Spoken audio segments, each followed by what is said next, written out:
और question number 4 जो है हॉट्स क्वेश्चन भी कहलाता है।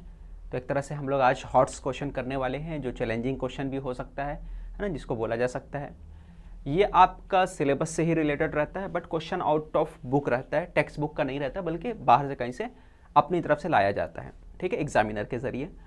तो भाई आज हम लोग सॉल्व करेंगे और कॉन्सेप्ट को समझने की कोशिश करेंगे। बच्चों याद रखिए, हॉट्स क्वेश्चन के लिए कॉन्सेप्ट क्लियर होना चाहिए। कॉन्सेप्ट क्लियर होगा तो कैसा भी क्वेश्चन आने दो और कहीं से भी आने दो, आप क्वेश्चन को सॉल्व कर लोगे, ठीक है। तो चलो स्टार्ट करते हैं और क्वेश्चन देखते हैं। बच्चों एक बात और है कि आज मैं क्वेश्चन 4 करा रहा हूँ, इससे पहले मैंने बहुत से क्वेश्चन कराए हैं, उस सारे वीडियोस के लिंक आपको डिस्क्रिप्शन में मिल जाएंगे, तो आप चेक करिए और उन वीडियोस को ज़रूर देखिए। खास बात यह भी है कि आप चैनल पे आते हैं और चैनल को सब्सक्राइब नहीं करते, तो चैनल को सब्सक्राइब कर लेना अगर वीडियो अच्छा लगा तो, ठीक है, ताकि आपको अपडेट मिलता रहे। Marbles of diameter 1.4 centimetre are dropped into beaker containing some water. ठीक है, कुछ मार्बल्स है, मार्बल कैसे होते हैं ना, सर्कल जैसा। तो मैं यहाँ पे ले लेता हूँ, मान के चलो हमारा जो है ये सर्कल जैसा मार्बल्स है, और छोटे छोटे मार्बल्स ले लेता हूँ। ये छोटे मोटे मोटे मोटे छोटे मोटे मार्बल्स है। देखो मार्बल नहीं बोला, मार्बल्स बोला है ना, छोटे मोटे मार्बल्स है। अब इसको किसी बीकर में डाल दिया गया। अब बीकर जो है हमारा, तो बीकर जो है इस तरह से शेप में होता है, आप बोल सकते हो सिलेंडर जैसा होता है ना, सिलेंडर, सिलेंड्रिकल शेप में होता है बीकर, ठीक है, इस तरीके से बीकर बना होता है। ओके, याद रहेगा आपको। यहाँ पे थोड़ा सा चोंच निकला रहता है, इस पार्ट पे इसका चोंच निकला रहता है बीकर का। तो भाई क्या बोल रहा है, आप क्वेश्चन को आगे पढ़ते और कुछ पॉइंट पे ध्यान देते। The diameter of the beaker is 7 centimetre. Find the how many marbles have been dropped in it if the water rises by 5.6 centimetre. ठीक है, तो इसके अंदर मार्बल्स है ना डाले गए, और इसकी वजह से क्या है, वाटर कितना ऊपर आ गया। पहले वाटर कुछ भी रहा होगा, ये तो क्लियर नहीं किया ना कितना वाटर था, बट वाटर जो भी रहा होगा, थोड़ा बहुत जो भी रहा होगा, मान के चलो पहले वाटर यहाँ पे रहा होगा, यहाँ तक जो है आपका वाटर रहा होगा, इस पॉइंट तक, यहाँ तक आपका वाटर रहा होगा। ओके, फिर उसके बाद बोल रहा है कि उसमें 1.4 सेंटीमीटर है ना, मार्बल जो है उसका डायमीटर कितना है, ये मार्बल्स जो है इसका डायमीटर कितना बोल रहा है, 1.4 सेंटीमीटर। ठीक है, इसको ड्रॉप किया गया, और रेडियस क्या हो गया, अगर डायमीटर ये है तो रेडियस कितना होगा उसका, हाफ बोले तो 1.4 का हाफ कितना होता है, 0.7 सेंटीमीटर हो गया। जब इसके अंदर ड्रॉप किया गया तो पानी राइज किया, और पानी राइज कितना कर रहा है, 5.6 सेंटीमीटर राइज कर रहा है। ठीक है, तो ये राइज कर दे रहा है कितना, if the water rises by 5.6 centimetre, अगर वाटर जो है राइज करके 5.6 सेंटीमीटर तक जा रहा है, तो वाटर जो है यहां से लेकर मान के चलो यहां तक चले गया। ठीक है, अब वाटर यहां तक बच्चों आ गया 5.6 सेंटीमीटर, और यहां पे कितना आया, कितना राइज किया, 5.6 सेंटीमीटर राइज कर दिया आपका। और अपने को फाइंड क्या करना है, कितने मार्बल्स थे, ये जो मार्बल्स इसके अंदर डाला जा रहा है, जो मार्बल्स थे यहाँ पर, ये कितने मार्बल्स इसमें डाला गया, ये जो मार्बल छोटे छोटे इसके अंदर लाला के इसमें फेंका गया, इसमें मार्बल डाल दिया जा रहा है ना। तो कलर चेंज कर देता हूँ मैं, क्या लेता हूँ, ग्रीन लेता हूँ। छोटे छोटे मार्बल्स लाला के इसके अंदर डाल दिया गया है ना। जब मार्बल्स डाल दिया गया बच्चों, तो ये लेवल पहले यहाँ तक था वाटर का, अब लेवल बढ़ के 5.6 तक हो गया, यानी 5.6 ऊपर चले गया। अभी क्यों ऊपर गया, ऊपर क्यों गया, क्योंकि मार्बल का जो वॉल्यूम है उसकी वजह से मार्बल क्या किया, अंदर गया तो उतना जगह जो है उतना घेर लिया है, उतना प्लेस ले लिया है। तो पानी क्या करेगा, पानी को भी तो जगह चाहिए ना, तो उसका जगह किसने घेर लिया, मार्बल्स ने ले लिया। तो पानी क्या करेगा, ऊपर चले जाएगा, ऊपर जो खाली प्लेस है और ऊपर की तरफ बढ़ जाएगा। ठीक है, कौवे वाली कहानी सुने हो ना, मटके में देखता कौवा, पानी नहीं रहता, पानी बहुत कम रहता है, तो फिर क्या करता है, कंकरी लाता है और धीरे धीरे उसके अंदर डालता है, और फिर पानी क्या होता है, ऊपर आ जाता है। ठीक है, बचपन में कहानी सुने होंगे ना, तो क्या होता है, फिर पानी पी लेता है, बहुत से कंकरिया डालता है। तो बस यहाँ पे मार्बल है, जैसे जैसे मार्बल डालेगा पानी का लेवल धीरे धीरे ऊपर बढ़ते चले जाएगा। ओके, तो आगे देखते हैं, समझने की कोशिश करते हैं। तो सबसे पहले क्या करोगे, आपका जो दिया है गिवन पार्ट में, तो radius of marbles, radius of marbles, marbles का जो रेडियस है पहले सबसे पहले हम लोग वो ले लेंगे। तो इसको ले लेता हूं मैं R1, ठीक है, R1 ले लिया हमने। तो कैसे हासिल होगा, D1 से डिवाइड कर दो 2। D1 कितना था हमारे पास बच्चों, देखिए हमने 1.4 सेंटीमीटर। तो R1 कितना आ गया हमारे पास, तो हमारे पास R1 निकल के आ गया 0.7 सेंटीमीटर। तो ये R1 आ गया। अब उसके बाद हम लोग R2 निकालेंगे। Diameter of the beaker, beaker का डायमीटर कितना दिया है, 7 सेंटीमीटर दिया है। तो यहां पे लिखूंगा radius of beaker, beaker, beaker का रेडियस क्या होगा R2। ये कैसे आएगा, R2 कैसे आएगा, डायमीटर को डिवाइड कर दो इसका। डायमीटर कितना था 7 सेंटीमीटर, है ना। तो 7 सेंटीमीटर को डिवाइड कर दो, 7 डिवाइड बाय 2, 7 सेंटीमीटर को 2 से डिवाइड कर दो तो R2 मिल जाएगा। तो कितना आ गया, 7 सेंटी का हाफ क्या होता है 3.5 सेंटीमीटर। तो 3.5 सेंटीमीटर आ गया। इतना क्लियर हो गया। अब अगला स्टेप करने का है, बताओ क्या करने का है। अब यहाँ पे अपने को मालूम करना पड़ेगा, जो मार्बल्स जो मालूम करने बोला उसको हम लोग कंसीडर कर लेते हैं, उसको अजम्पशन ले लेते हैं। हम लोग लेंगे, हम लोग क्या लेंगे, कंसीडर डेथ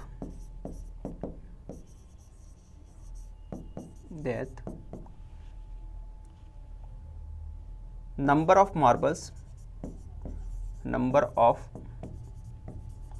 मार्बल्स एक्स, है ना। मार्बल्स का नंबर क्या है, एक्स है, ठीक है। अब उसके बाद आपको लिखना है फॉर्मूला, ठीक है। क्या फॉर्मूला आएगा भाई, पानी देखो यहां तक, ये लेवल यहां तक चढ़ा है, पानी का लेवल यहां तक चढ़ा है, ठीक है। तो ये भी एक तरह से क्या है, पानी जब चढ़ेगा इस तरह से बनेगा। तो ये क्या दिख रहा है आपको, ये भी एक तरह से सिलेंडर है, ठीक है। और ये क्या होता है, हाइट हो गया, यहाँ से लेकर यहाँ तक जो है 5.6 सेंटीमीटर वो हाइट होता है। तो सिलेंडर का हाइट हो गया। तो यहाँ पे लिखूंगा वॉल्यूम ऑफ, किसका वॉल्यूम, वॉल्यूम ऑफ किसका, यहाँ तक कितना जाए, क्या पार्ट है, volume of risen water, Ryzen water, Ryzen water equal होगा वॉल्यूम ऑफ मार्बल्स, ठीक है, volume of marbles, volume of marble, ठीक है। एक मार्बल है और x से मल्टीप्लाई करोगे तो दुनिया भर के जितने मार्बल्स है वो आ जाएगा। तो volume of risen water equal to होगा वॉल्यूम ऑफ मार्बल्स, ठीक है। अब इसके आगे कैसे करेंगे समझना, यहाँ पे सॉल्व करते हैं हम लोग, रेड कलर ही लेता हूँ। वॉल्यूम ऑफ राइजन वाटर, यहाँ पे सिलेंडर दिख रहा है, यहाँ से लेकर यहाँ तक हाइट कितना है 5.6। तो पहले फॉर्मूला लिखता हूँ पाई आर स्क्वायर एच, ठीक है। R1 था ना radius of marble, radius of marble को क्या लिया हमने R2, सॉरी। तो यहाँ पे R2 लिखो, ये हो गया आपका R2। फिर ये क्या आएगा 4/3 पाई आर क्यूब, ठीक है, पाई आर क्यूब। ये किसका आ गया, वॉल्यूम ऑफ मार्बल का हो गया, ओके। और यहाँ पे मल्टीप्लाई करोगे, किससे मल्टीप्लाई करोगे,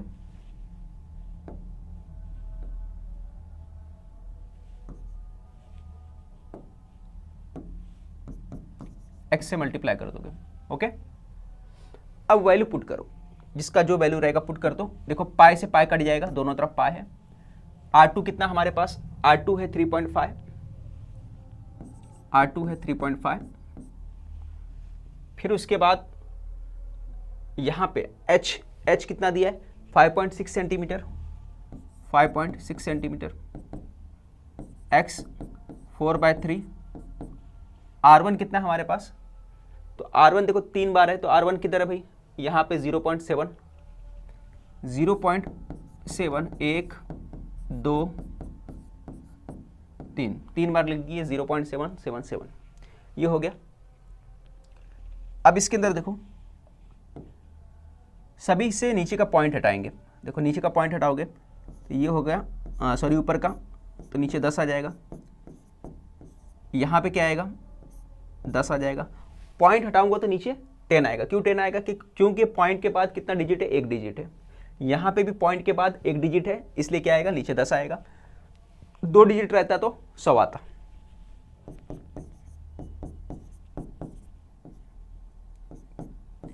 सेवन बाय टेन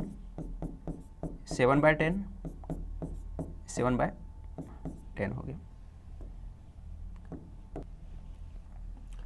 यहां पे देखो 3.5 एक बार और लिख दो, 3.5 आपने लिख दिया, तो यहां पर जो होगा 3.5 एक बार और आ जाएगा, यहां पे आपने 3.5 एक बार और लिख दिया, ये 2 बार 3.5 है, तो यहाँ पे आएगा आपको 35/10, 35/10 यहाँ पर भी हो गया। ठीक है, तो यहाँ पे देखो गौर करो आप लोग, आपको समझेगा, यहाँ पे 3 बार 10 है, 1 2 3, यहाँ पे 3 बार 10 है, 1 2 3, तो तीनों से तीनों कैंसिल हो गया। फिर उसके बाद देखो यहाँ पे हमने लिख दिया x 35 × 56। अब ये सब के सब नीचे ला दो, तो यहाँ पे आएगा 4, 3 बार 7 है 3। ठीक है, अब जो कैंसिल हो सकता है बच्चों कैंसिल कर दो, ये देखो 7 8 जा, ठीक है, 7 5 जा, 7 5 जा, ये कैंसिल हो गया। अब 4 से ये कैंसिल हो गया, 4 2 जा 8, तो ये कितना आ गया 5 5 जा 25, 25 को 2 से मल्टीप्लाई कर दो आप, है ना, 25 को 2 से मल्टीप्लाई कर दो। और देखो 3 मैंने नहीं लिखा, है ना, तो 3 भी ऊपर आएगा, यहाँ पे इसके बाजू में 3 भी आएगा, ये 3 मैंने यहाँ पे नहीं लिखा था, तो 3 भी लिख लो आप लोग, ये 3 लिख लिया आपने, ये 3 भी आ गया यहाँ पे। अब बचा क्या 5 5 और 3, ये पूरा का पूरा आप नीचे लिख दो, जो बचा 3 मल्टीप्लाई, यहाँ से 5 बचा, यहाँ से 5 बचा, यहाँ से 2 बचा, तीनों को मल्टीप्लाई कर दो, मल्टीप्लाई करके बताओ कितना आएगा। 5 को 5 से मल्टीप्लाई किया कितना हो गया 25, 25 को 2 से मल्टीप्लाई किया कितना होगा 50, 53 जा कितना होता है 150 होता है, तो x की वैल्यू कितनी आ गई 150। तो कितने मार्बल्स है टोटल, जो यहाँ पे मार्बल्स थे 150 मार्बल इस बीकर में डाले गए, तो ये पार्ट जो है राइज किया गया। समझ में आया सभी को, स्क्रीनशॉट ले लो, फिर आगे बढ़ते हैं अगले क्वेश्चन की तरफ।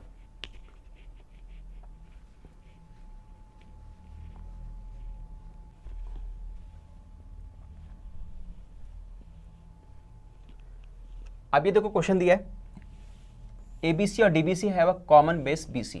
ये कॉमन बेस क्या है BC, ये कॉमन बेस दिख रहा है, किस ट्राइंगल की बात कर रहा है ABC के अंदर ABC, ये ऊपर वाला जो बड़ा वाला है और नीचे वाला बड़ा वाला, दोनों की बात कर रहा है। BC कॉमन बेस है और प्रूफ करना है, क्या प्रूफ करना है, ये प्रूफ करना है कि ABC जो है AO/DO, यानी कि ये जो साइड दिख रहा है AO/DO, है ना, तो दोनों एरिया का जो रेशो किसके इक्वल है, ये जो साइड इसके रेशो के इक्वल है। तो हमको 2 प्रूफ लिखना है। सबसे पहले क्या प्रूफ करना है, हमको प्रूफ करना है भाई कि AO/DO, ये हमको भैया प्रूफ करना है। तो चलो बच्चों आ जाते हैं, प्रूफ करते हैं और समझते हैं कैसे करना है। सबसे पहले आप करोगे कंस्ट्रक्शन कर लो, क्या करना है कंस्ट्रक्शन। तो आपने कंस्ट्रक्शन कर लिया, क्या किया, यहाँ पे एक लाइन ड्रॉ कर दिया परपेंडिकुलर, यहाँ पे आपने एक परपेंडिकुलर ड्रॉ कर दिया, ठीक है, और यहाँ पर भी एक परपेंडिकुलर ड्रॉ कर दिया। ओके, इस परपेंडिकुलर का नाम आपने दे दिया M, इस परपेंडिकुलर का नाम दिया M, और इस परपेंडिकुलर का नाम दे दिया N। ओके, समझ में आ गया। चलो तो हम लोग लिखेंगे ड्रा, हमने क्या किया ड्रॉ कर दिया परपेंडिकुलर, है ना, AM परपेंडिकुलर BC, ठीक है, एंड और क्या किया, DN परपेंडिकुलर किस सेगमेंट पे, सेगमेंट BC के ऊपर, ये भी ओके। समझ में आया कैसे किया, ये आपने ड्रॉ कर दिया। अब इसके अंदर गौर करोगे आप, तो आप इस ट्राइंगल के अंदर आ जाओ, है ना। तो ये परपेंडिकुलर ड्रॉ कर दी, ये काम आपको करना है पहले। अब प्रूफ करो, प्रूफ में आ जाओ। यहाँ पे मैं प्रूफ लिखता हूँ, यहाँ पे लिखता हूँ मैं प्रूफ। तो आप प्रूफ में आ जाओ और प्रूफ में स्टार्ट करोगे। क्या दिया है, triangle ABC and triangle DBC have common base BC। जो कॉमन बेस है, पूरा का पूरा मैंने सेंटेंस क्या किया, लिख दिया। अब इसलिए क्या होगा, हमारा area of triangle, area of triangle जो होगा, एरिया ऑफ ट्राइंगल का नाम क्या है,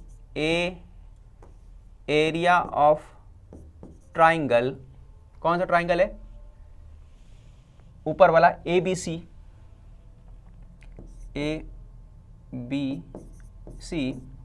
यहाँ पे प्रूफ करने में देखो मैं पूरा नहीं लिखा हूं, यहाँ पे प्रूफ जो करना था, area of triangle ABC upon area of triangle DBC equal to है AO अपॉन DO, ठीक है।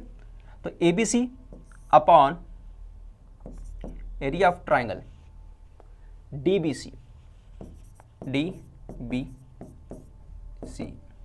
ठीक है, ये हो गया।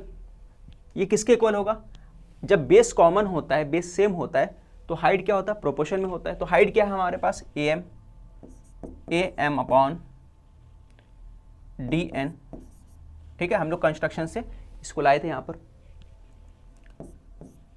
Areas of triangles with equal basis proportional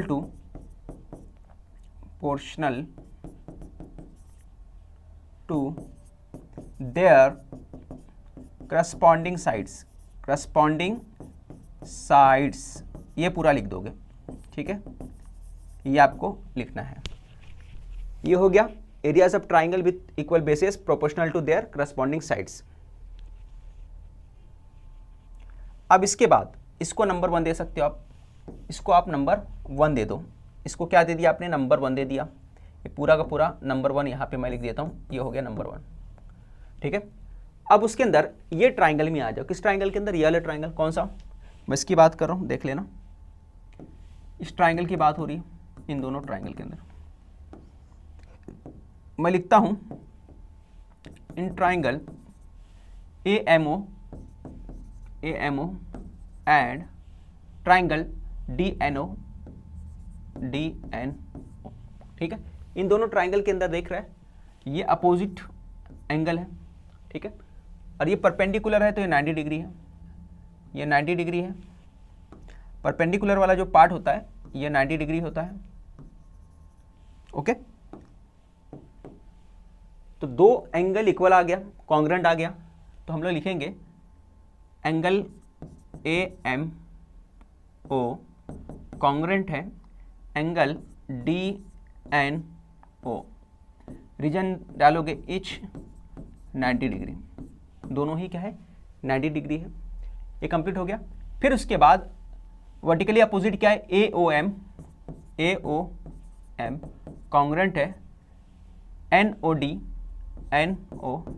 दिख रहा है ना, NOD कौन सा वर्टिकली अपोजिट है, यहाँ पे दिख रहा है ये पार्ट, ये दोनों एक दूसरे के अपोजिट है, वर्टिकली अपोजिट है। तो ऐसा पढ़ोगे AOM, यहाँ पे COD, ठीक है, मैं सॉरी COD बोल रहा हूँ, NOD आएगा।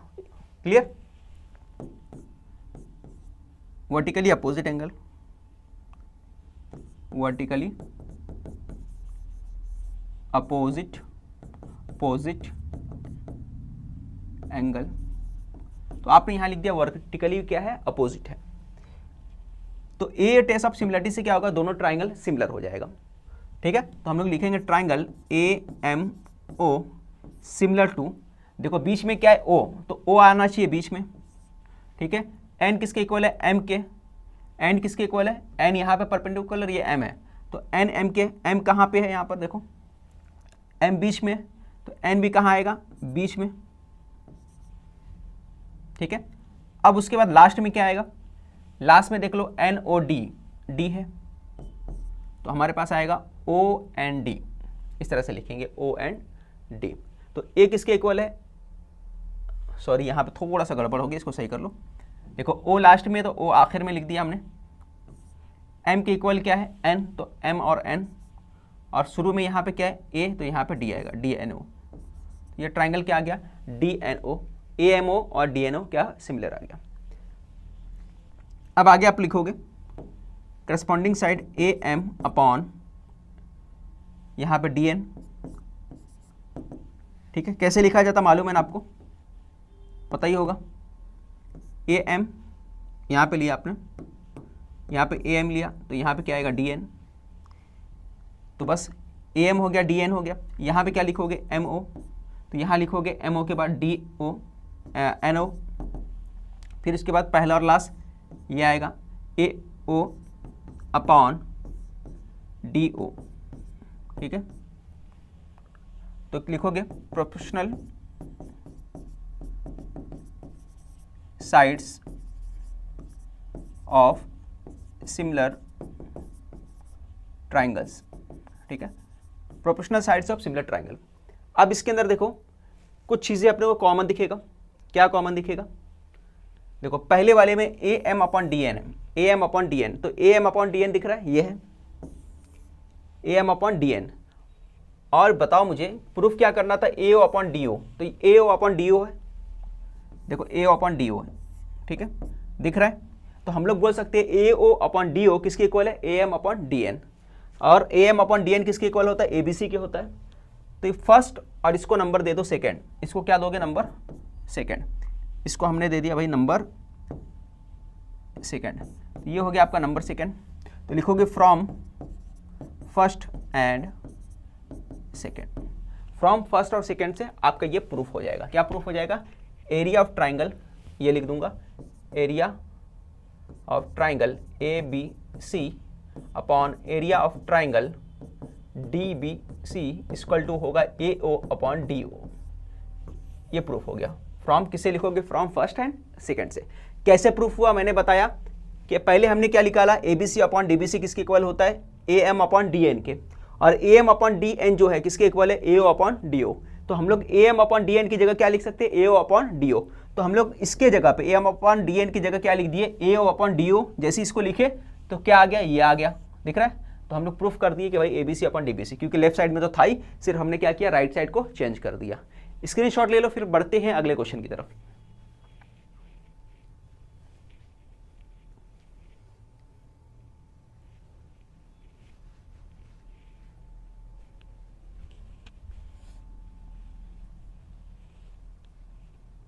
चलो, ये कंस्ट्रक्शन वाला क्वेश्चन है। क्या दिया है, PSE और TSV, PSE और जो है TSV in triangle PSE। PS कितना दिया, 4.4 दिया है, SE कितना दिया, 5.1 दिया, P कितना दिया, 5.5 दिया है, और दिया है कि PS और TS का जो रेशो दिया 5 और 3 का दिया है। ओके, कंस्ट्रक्ट करना है दोनों को। तो कैसे करोगे, देखो बच्चों ध्यान रखो, इसमें बच्चे प्रॉब्लम करते हैं। तो पहला बात याद रखने का है कि बनाना कौन सा है ना, ये बहुत डिफिकल्ट होता है। कई बच्चे पूछते हैं सर बनाना कौन सा है, पहले कौन सा अंदर बनेगा कौन सा बाहर बनेगा, वो कंफ्यूज होते हैं। तो इसके लिए मैं आइडिया दूंगा, ट्रिक दूंगा, इससे आप समझ जाओगे कैसे बनाना है, कौन सा अंदर और कौन सा बाहर। तो देखो पहले दिया कौन सा है बनाने वाला, PS है ना, PSSE। PSSE का मतलब कौन सा है, ये पहला वाला दिख रहा है आपको, पहला वाला बना हुआ है, पहले वाले का वैल्यू पूरा दिया हुआ है, तो वो ले लो आप। तो हम लोग लिए, और देखो शुरुआत कहां से करने का याद रखिए, शुरुआत देखो हमेशा S से क्यों किया है, क्योंकि इसमें क्या है, कॉमन। कॉमन देखो, कॉमन क्या है, S कॉमन है ना, तो S को कॉर्नर पे रखो। तो हमने S को यहां पे रखना है, S को यहां पे रखना, और एक लंबी लाइन अपनी तरफ से खींच देना, आप ड्रॉ कर देना एक लंबी लाइन अपनी मर्जी से। तो यहां पे हो गया S हो गया, ठीक है। अब क्या बोला है, दिया यहाँ पे पीएस कितना दिया 4.4, पीएस कितना दिया 4.4, तो पीएस जो है 4.4 ले लेने का है। तो पीएस देखो यहाँ पे आएगा ऊपर की तरफ, है ना, पी यहाँ पे आएगा, तो ऐसा लेने का और इस तरह से ड्रॉ करोगे, है ना, फिर चांदा लेके प्रकार लेके इस तरह से ड्रॉ कर दोगे आप प्रकार लेके। फिर उसके बाद क्या लिखने का है, और क्या दिया है पीई, पी कितना दिया 5.5, पीई ई 5 हो गया, और क्या दिया भाई पीई, और एसई कितना दिया है, एसई दिया 5.1, तो एसई ले लो, एसई यहां पे ई ले लिया, ये 5.1 दिया था, इसको 5.1 ले लिया हमने, इतना क्लियर हो गया। अब यहां से प्रकार रखोगे, यहां से रख के यहां पे कट करोगे तो तुम्हारा जो है ये वाला आ जाएगा पीई आ जाएगा, ठीक है, क्या आ जाएगा पी, तो ये दोनों को ज्वाइन कर दोगे तो एक ट्राइंगल बन गया। इतना आप लोग बना ले तो इतना प्रॉब्लम नहीं होता। अब है कि बाहर बनेगा कि अंदर, तो उस कॉन्सेप्ट को समझो। देखो पीएस कितना है 5 और टीएस कितना है 3, पीएस किस में आता है, तो पीएस देखो इसमें आ रहा है ना, तो ये वाला बड़ा रहेगा, पीएस किस में आ रहा है, इसके अंदर आ रहा है जो हमने बनाया है, तो ये क्या रहेगा बड़ा रहेगा, ये बाहर की तरफ रहेगा। और टीएस कहाँ है, छोटा है 3 है, तो टीएस कहाँ रहेगा, अंदर रहेगा, टीएस कहाँ रहेगा, अंदर रहेगा। समझ में आ गया, इससे ही आपको चेक करना है कौन सा बड़ा है कौन सा छोटा है। अब उसके क्या करेंगे, अब इसको 5 हिस्से में डिवाइड कर दो, क्योंकि पीएस कितना है 5 है, तो यहाँ पे 5 हिस्सा डिवाइड करोगे। ये देखो ये अपने हिसाब से एंगल ले लेना, इतना भी ले सकते तो भी चलेगा, इतना लोगे तो भी चलेगा, क्लियर।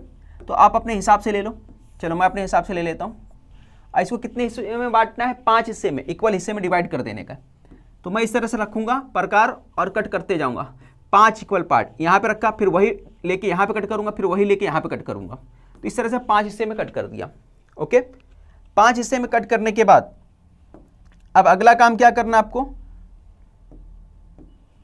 इन दोनों को ज्वाइन कर लेना। किसको, पांचवा वाला हिस्सा, 1 2 3 4 5, मान ले वो पांचवा यहाँ पे रहा होगा, तो इसको ज्वाइन कर लेने का, ठीक है। पांचवे को ज्वाइन कर लिया, हो गया ज्वाइन। अब उसके बाद अगला काम क्या करने का, यहाँ पे प्रकार रखने का, इस तरह कट करने का, ठीक है, यहाँ पे प्रकार रखने का, इस तरह कट करने का, यहाँ पे करने का, फिर इस तरह से कट करने का, ठीक है। तो ये जो डिस्टेंस है वही लेने का। देखो यहाँ पे क्या किया उसने, देखो इतना समझ में आया। देखो हमने क्या बना दिया, बाहर का पार्ट पूरा बना दिया, बाहर का पार्ट बना दिया, अब बनाना है अंदर का पार्ट। तो देखो क्या करने का, ये पार्ट 5 हिस्से में डिवाइड हो गया, 1 हिस्सा 2 हिस्सा 3 हिस्सा 4 हिस्सा 5 हिस्सा। इसका एस है तो इसको क्या लोगे, S1 S2 S3 S4 S5, के रहेगा तो K1 K2 K3 K4 K5। समझ में आ गया। अब उसके बाद यहाँ पे पॉइंट को समझना, क्या करेंगे, अब यहाँ प्रकार लोगे, ये डिस्टेंस लोगे, यहाँ जितना डिस्टेंस इसका रहेगा ना सेम टू सेम, यहाँ से लेकर यहाँ तक जो डिस्टेंस रहेगा वही डिस्टेंस यहाँ रहेगा, ठीक है। फिर उसके बाद आप देखोगे इससे और इसके बीच का जो डिस्टेंस है, यहाँ से रखकर ये जो डिस्टेंस बन रहा है, तो ये डिस्टेंस भी यहाँ से यहाँ तक के बीच में रहेगा, ठीक है। तो यहाँ पे कट मिल जाएगा आपको। ये कट मिलने के बाद फौरन क्या करोगे, इसको ज्वाइन कर दोगे, उसको क्या करोगे आप, इस तरह से ज्वाइन कर दोगे। ओके, सेम मेथड यहाँ पे अपनाना है। यहाँ पे कट मारना आपको, यहाँ पे कट मारना है, तो यहाँ पे भी यहाँ पे रख के यहाँ कट मारोगे, यहाँ रख के यहाँ मारा, यहाँ रख के यहाँ मारा। फिर उसके बाद आप क्या करोगे, फिर इसका डिस्टेंस देखोगे, जो डिस्टेंस यहाँ रहेगा यहाँ पे रखने के बाद, तो यहाँ से रख के वो डिस्टेंस पे कट कर दोगे। अब यहाँ पे जो पॉइंट मिलेगा उसको क्या करोगे, मिला दोगे इस तरह से, ठीक है। और जैसे ही मिलाओगे वैसे ही तुम्हारा क्या होगा, पूरा का पूरा बन के तैयार हो जाएगा, ठीक है। क्लियर, मेरे ख्याल से समझ में आ गया होगा। चलो आगे बढ़ते हैं अगले क्वेश्चन की तरफ, जो आपका रहेगा हॉट क्वेश्चन का क्वेश्चन नंबर 5। तो भैया करना है अपने को tan tan tan tan करना है आज। तो 3 tan थीटा sec थीटा दिया, ये लिख दो। हमने लिख दिया 3 tan थीटा sec थीटा, ये हमने लिख दिया। तो बच्चों याद रखो, एग्जाम क्लियर करना है तो मेहनत तो करना पड़ेगा। क्लास में बैठ के आजू बाजू देखने से कुछ नहीं मिलने वाला है ना। नहीं तो आप बोलोगे सर उधर देखो, अरे भाई क्या देखे, सब मस्ती तो करते हैं, है ना। कुछ बच्चे पीछे बैठ के किसी और को देखते हैं, पता नहीं क्या क्या देखते हैं। देखना चाहिए आपको बोर्ड पर, तो आप देखते हो कहीं और एग्ज़ाम में मिलना चाहिए ज़्यादा नंबर, तो मिल जाता है कम नंबर, क्योंकि आपकी नज़रें आपके काबू में नहीं रहती। तो बच्चे नज़रों को करो काबू में, है ना, नहीं तो दिल होगा बेकाबू और एग्ज़ाम में मार्क्स होगा बेकाबू, ठीक है। चलो देखते हैं क्वेश्चन। तो 3 tan थीटा sec थीटा, और इस पे करो ध्यान, क्या ध्यान दो कि अगर मैं 3 tan थीटा को लिखना चाहूं तो क्या लिख सकता हूं, sine theta upon cos theta, क्योंकि बच्चों आपको मालूम होगा, क्या मालूम है कि tan थीटा जो इज इक्वल टू होता है किसके, sine theta upon cos theta. ठीक है, इसी तरह आपको मालूम है सेक थीटा जो है इक्वल होता है 1 अपॉन कॉस थीटा के। तो यहां पे लिख दो 1 अपॉन कॉस थीटा, आपने लिख दिया।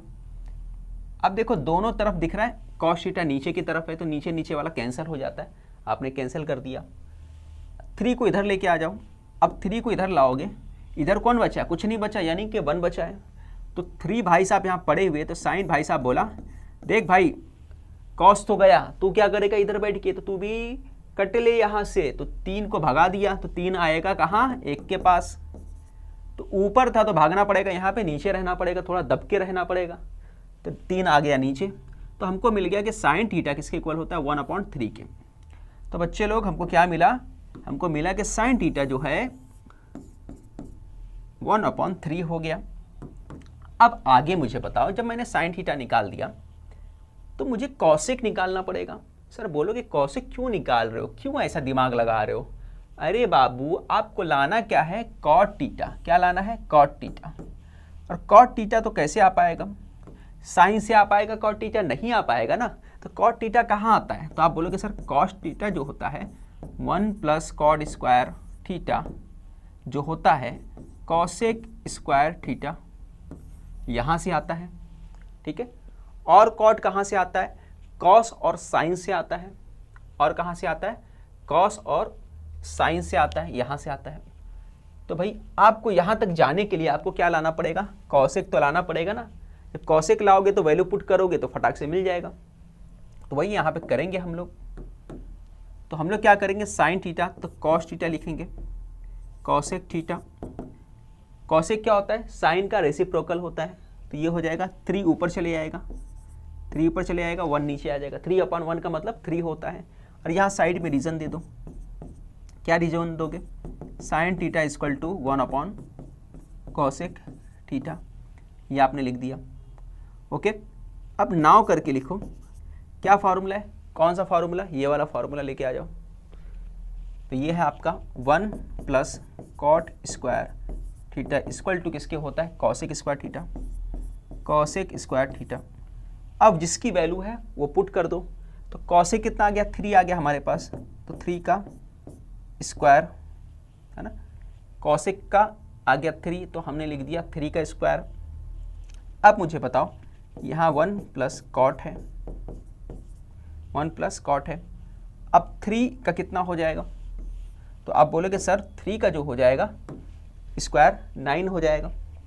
तो 1 + कॉट स्क्वायर थीटा 9 हो गया। 1 इधर शिफ्ट कर दोगे तो cot square theta equal to 9 - 1 तो हो जाएगा 8। कितना आ जाएगा, 8 हो जाएगा। अब पावर उधर लेके जाओगे तो 8 अंडर रूट चले जाएगा और यहाँ बचेगा कॉट थीटा, यहाँ बचेगा कॉट थीटा, क्योंकि पावर उस तरफ लेके जाएंगे तो ये क्या बन जाएगा, रूट बन जाएगा। अब इसको डिवाइड कर सकते हो। अब कोई 2 परफेक्ट स्क्वायर ले लो, क्या लो, 2 परफेक्ट स्क्वायर। तो परफेक्ट स्क्वायर का मतलब होता है जो किसी का स्क्वायर हो। तो इसमें कोई परफेक्ट स्क्वायर छुपा हुआ है, तो आप बोलोगे हाँ सर छुपा हुआ है। क्या छुपा हुआ है, 4 × 2। परफेक्ट स्क्वायर क्या होता है, किसी का स्क्वायर होना चाहिए। जैसे 4 2 का स्क्वायर है, 9 3 का स्क्वायर है, 16 जो है हमारा 16 भैया जो है वो किसका स्क्वायर है, 4 का है। 4 का क्या बन जाएगा, क्योंकि हमको मालूम है √4 = क्या होता है, 2 होता है। तो 4 की जगह लिख दोगे 2 और √2। ये हमारा आंसर हो गया। तो हमारा कॉट थीटा जो निकल के आया, क्या निकल के आया, ये है निकल के आया। कहाँ निकला बबुआ, ये है निकला। कॉट थीटा इक्वल टू जो है 2√2, ये हमारा आंसर है। स्क्रीनशॉट ले लो।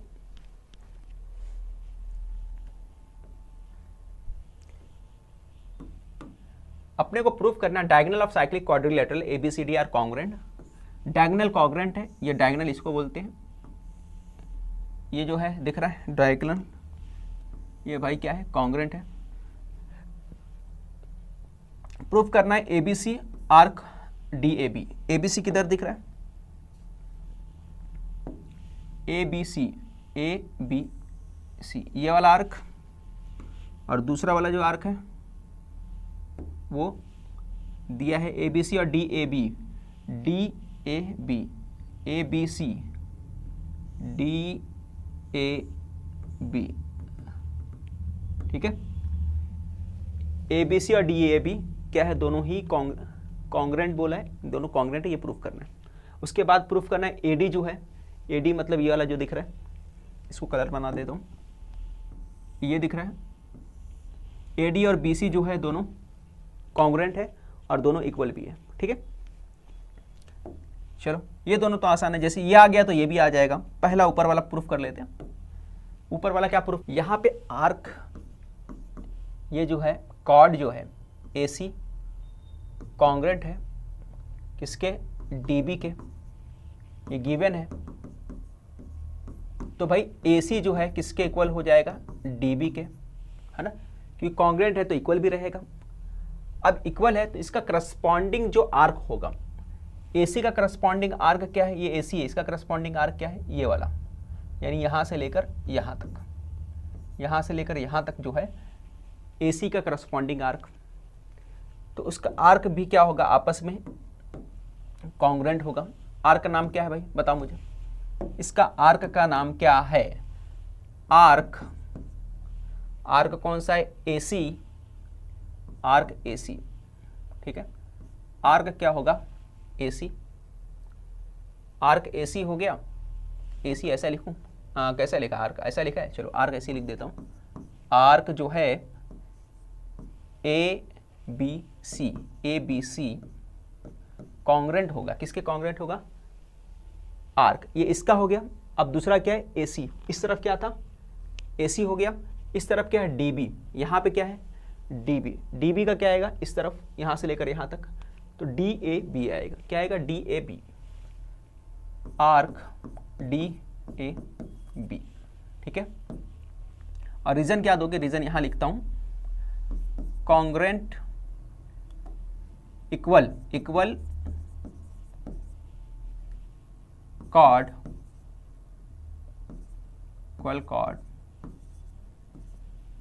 हैव congruent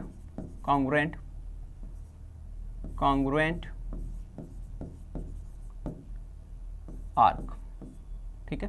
इक्वल कॉर्ड होते हैं, उनके आर्क क्या होते हैं, कॉन्ग्रुएंट होते हैं।